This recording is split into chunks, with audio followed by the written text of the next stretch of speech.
Hey guys, how's it going? So today I'm going to be hand pollinating some of my squash. So I have summer squash like zucchini and the yellow squash, and then I have some other squash, butternut.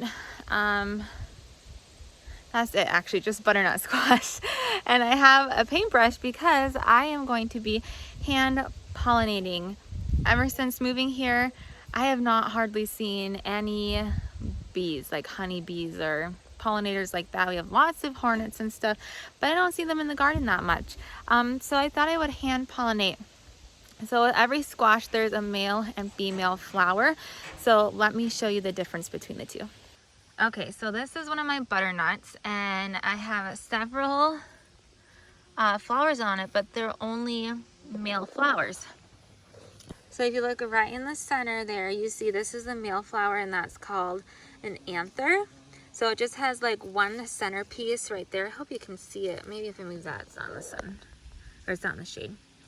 So, and then you can see, if you look at the stem, it's not growing on any fruit or anything. It just has this simple stem right here.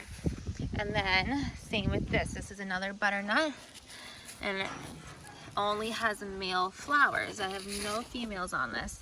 So that's concerning because it needs both male and female to grow. But right over here, you can see all those yellow flowers. Those are all female flowers on my zucchini plants. So let me show you those. Okay, so when you look inside the female, you see the center part has like several. It's not just one, it has several, I don't even know what you want to call those little clumps. That's called the female stigma. And that's how you can tell. And then also you can see it's growing on some fruit. It's actually growing on some yellow summer squash. So females always grow on fruit or the squash, and males just have that stem. So there's a couple different ways that you can pollinate. You can actually rip off the male flower and strip the petals back, and then take the anther and actually pollinate stigma by touching it in there. I don't like to do that. I still want to leave the flowers intact, so if a pollinator comes behind me, they can still pollinate as well. So I'm going to take a handy dandy little paintbrush and just pick up some pollen from the male flower and go and pollinate the female. So let's go.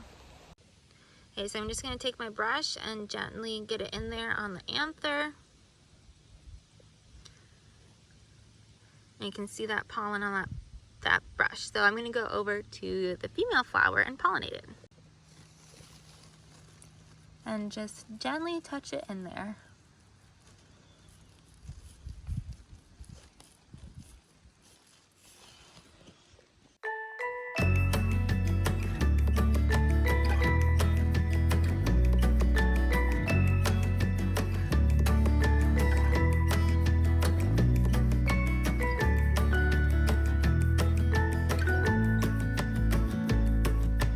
And that's really all there is to hand pollinating squash. Super easy.